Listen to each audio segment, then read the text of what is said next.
Для кардинальных политических изменений жизни одного поколения оказалось недостаточно. Хотя 30 лет назад нам всем говорили, что история кончилась. Оказалось, что началась новая история.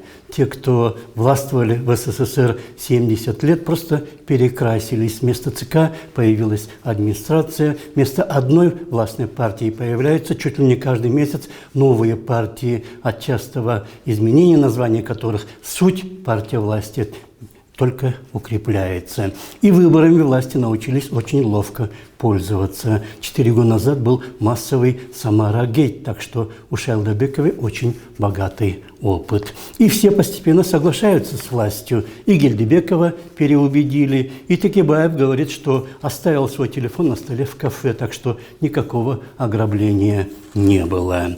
И под петицией за отмену результата выборов и проведение новых подписалось 340 человек. Не тысяч, а 340 человек.